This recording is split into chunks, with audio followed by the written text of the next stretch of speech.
O Show de Notícias conversou com o Dr. Carlos Henrique Engelmann, delegado da Polícia Judiciária Civil de Juara. Ele falou sobre vários inquéritos que estão sob sua responsabilidade. Alguns ainda em fase de investigação, outros já concluídos e com os responsáveis atrás das grades. Sob a prisão de um mandante de alguns crimes aqui na cidade, entre eles 2 mulheres que foram assassinadas dentro de casa, uma que estava grávida quando foi morta, o responsável por esses crimes, o mandante ou um dos mandantes, foi preso no estado do Pará pela Polícia Judiciária Civil de Mato Grosso. Para o delegado, se esse elemento for condenado pelos 5 assassinatos que lhe são imputados, pegará mais anos de cadeia do que tem de expectativa de vida. Vamos ouvir o delegado? Que essa violência tem que ser estancada pelos órgãos de segurança pública e na cidade de Juara isso tem acontecido. Obviamente que é muito difícil evitarmos o cometimento de um homicídio, por mais paradoxal que possa parecer, a Polícia Judiciária Civil, na maioria das vezes, atua somente depois do ocorrido, né? Nossa função constitucional, a prevenção em si. Claro que se nós tivermos um elemento nesse que indique a ocorrência de um crime e tomarmos conhecimento previamente, faremos, né? Mas a nossa atuação realmente é depois que o crime acontece, na parte investigativa, na parte repressiva. Isso nós temos feito muito bem. Temos entregado à justiça quase que na totalidade desses casos, ainda que muitas vezes não divulgados pela imprensa, porque com o passar do tempo perde seu interesse. Temos divulgado, entregue à justiça, aos demais entes da perquisição, ao Ministério Público inclusive, os cadernos investigativos do nosso inquérito policial, com provas bastante cabais do nosso ponto de vista, que indicam não só as materialidades do ilícito, mas as circunstâncias, motivo e as autorias. E muitas dessas pessoas que cometeram esse ilícito se encontram presas, capturadas, né? Não só porque são às vezes os autores diretos do fato, como os mandantes. Recentemente nós tivemos o cometimento, digo recentemente, desde 2021, de vários homicídios relacionados a essa organização criminosa, 2 mulheres, uma grávida inclusive. Esses homicídios foram solucionados pela Polícia Civil, os autores diretos foram capturados, um deles inclusive com arma de fogo que praticou os 2 homicídios e confessou os ilícitos e detalhou como tem acontecido. Essa prova material foi trazida no curso da investigação, foi dado positivo, inclusive, que os projetos encontrados das mulheres foram expelidos pela arma de fogo que foi encontrado na posse do autor do fato. E naquela situação ele indicou quem seria o mandante da organização criminosa. E há aproximadamente 20 dias essa pessoa foi presa no estado do Pará, onde se encontrava homiziada com outros integrantes da organização criminosa. Foi presa por agentes da Polícia Civil do Mato Grosso. E por essa delegacia de polícia, esse rapaz foi indiciado.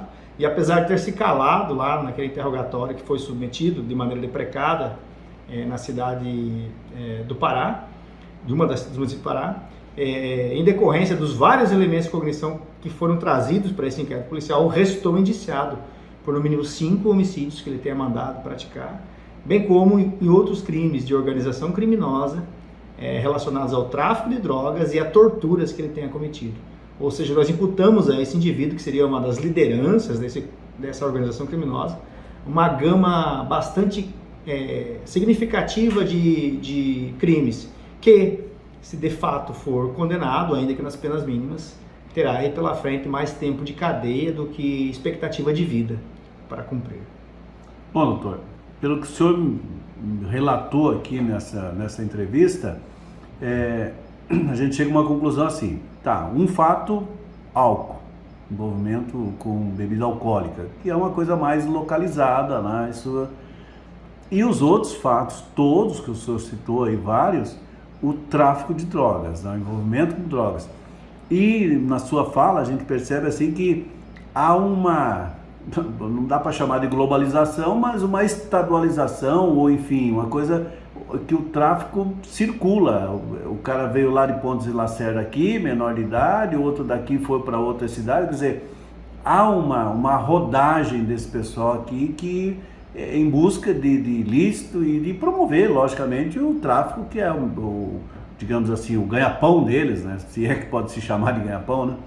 Esses fenômenos criminais, né, já muito estudados por uma ciência chamada criminologia, não são ignorados pelos órgãos de segurança pública. Hoje, ninguém nega que no mais distante rincão existe a presença de droga ilícita, né, notadamente essas à base de cocaína, que são produzidas conhecidamente nos países vizinhos, né, Bolívia, Paraguai, e outros países da América Latina, que tem a maior produção desse tipo de entorpecente. Há uma distribuição no Brasil. O Brasil já não é mais só um corredor de drogas, como antigamente se dizia, ou um ponto de partida de drogas para a Europa. Não, nós somos um grande consumidor. O Brasil é um grande consumidor dessas drogas à base de cocaína. Por isso, né, nós entendemos que, ao contrário do que muitos governantes ou pessoas que pretendem governar nosso país têm pensamento que a droga deve ser liberada porque a polícia, porque os órgãos de segurança não estão mais dando conta, é um pensamento equivocado. A droga em si, notadamente a base de cocaína, todas as versões, cocaína em pó, cocaína em forma de pedra, cocaína líquida, que muitas das vezes é injetada na corrente sanguínea das pessoas que se utilizam desse entorpecente, tudo isso traz um estrago social muito grande, a começar pela saúde dessa pessoa, que depois vai precisar de um tratamento de saúde pública, e muitas das vezes a alteração familiar, a alteração social, os mais diversos crimes, notadamente os homicídios, né, e lavagem de dinheiro e outros que vêm sendo cometidos atrás desse crime de tráfico de drogas. A Polícia Civil, a Polícia Judiciária Civil tem um posicionamento contrário a qualquer tipo de liberação nesse sentido. Seria como dizer que uma cidade em que há muitos furtos de veículo, nós, por não darmos conta, teríamos que liberar o furto de veículo. Não, ou por dizer que existe muita incidência de mulheres que estão sendo agredidas fisicamente, teríamos que liberar a agressão contra essas mulheres. Não. No dia a dia, nós combatemos muito muito tráfico de droga. Para você ter uma ideia, as estatísticas negativas, elas não podem ser positivadas, não há como ter um resultado fático de quanto que isso foi benéfico para a sociedade. Um exemplo que eu digo é, quando a Polícia Judiciária Civil tira 1 quilo de cocaína da circulação, não tem como medir quantas vítimas entrariam em contato com essa substância, ou se ela seria perdida no caminho. Mas 1.000 gramas, 1 quilo de cocaína, daria no mínimo 1.000 doses de cocaína. E às vezes nós poderíamos dizer que uma única criança, um único adolescente, talvez, se esse quilo de cocaína não fosse retirado das ruas, entraria em contato com essa substância pela primeira vez e poderia ser nefasto em todo o período de vida dessa pessoa. E às vezes, quando a Polícia Civil retira essa droga de circulação, essa pessoa não entrará em contato com essa substância e terá uma vida normal. É o que a gente chama de estatística negativa e não pode ser medida, não tem como medir. Só ter uma estimativa mesmo. Mas os nossos recordes no Mato Grosso são de toneladas, né? Cada ano nós vamos tirando mais dessas substâncias, nós vemos a destruição, a desarticulação dessa organização criminosa que atua no estado, em vários países do Cone Sul, várias organizações criminosas inclusive, e uma prova disso é que nossos presídios estão cheios, né? E a grande maioria das pessoas que lá se encontram porque passaram pela Polícia Judiciária Civil. Mais de 95% das pessoas que se encontram nos presídios hoje, cumprindo pena porque estão condenadas ou porque estão com penas precárias, ainda assim cautelares, como prisão preventiva ou temporária, porque passaram pelas delegacias de polícia, pelas investigações da Polícia Judiciária Civil. Algumas pessoas um dia me falaram: vocês estão secando gelo, enxugando gelo quando fazem isso. E eu disse: de fato, às vezes parece que nós estamos enxugando gelo, mas nós não estamos deixando fazer poça. Nós não estamos deixando acumular água. A guerra contra o tráfico de droga, de minha parte, sempre vai ocorrer, até o último dia que eu estiver trabalhando na Polícia Judiciária Civil, e quando eu for um cidadão comum, não mais policial da ativa, vou continuar combatendo da maneira que eu puder, ou palestrando, ou prestando informações, ou ajudando, ou auxiliando, porque só entendo que a nossa sociedade vai melhorar quando extirparmos esse tipo de doença social.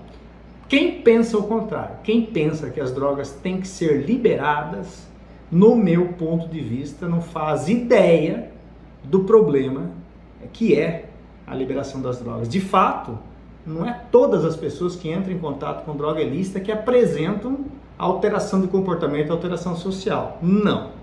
Mas a pequena parcela que apresenta faz um estrago danado. É só lembrar, se nós não tivéssemos álcool na sociedade brasileira, quanto dos problemas sociais de violência doméstica e no trânsito nós poderíamos evitar. Não há como dizer, eu acho até impossível hoje proibir essa substância chamada álcool no Brasil.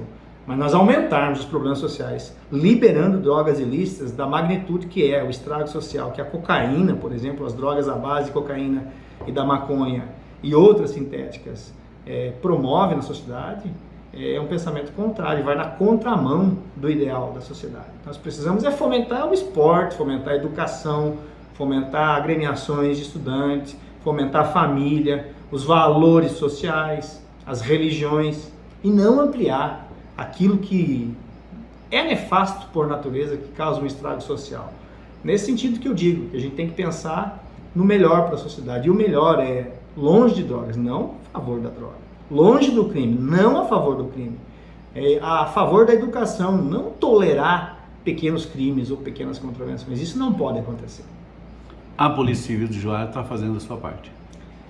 Com todas as ferramentas que possuímos, nossos policiais, é até oportuno você falar, trabalham muito mais do que a lei fala. A lei, nossa lei da organização da Polícia Civil, diz que o policial tem que trabalhar 40 horas semanais. Eu, às vezes, em 2 dias, tenho policiais acordados 48 horas. E descanso e retorno para o serviço. Nenhum policial que trabalha conosco diz não quando é chamado. Todos nós trabalhamos diuturnamente. Nunca deixamos de atender um caso quando fomos chamados, nunca deixamos de dar o atendimento devido para qualquer caso. Obviamente que somos humanos, a instituição é feita por humanos, não somos onipotentes, não somos oniscientes e nem onipresentes. Mas, dentro das nossas limitações, com a ferramenta que temos, fazemos o melhor possível com as condições que temos, já parafraseando o Cortella, para que quando a gente tiver condições melhores, possamos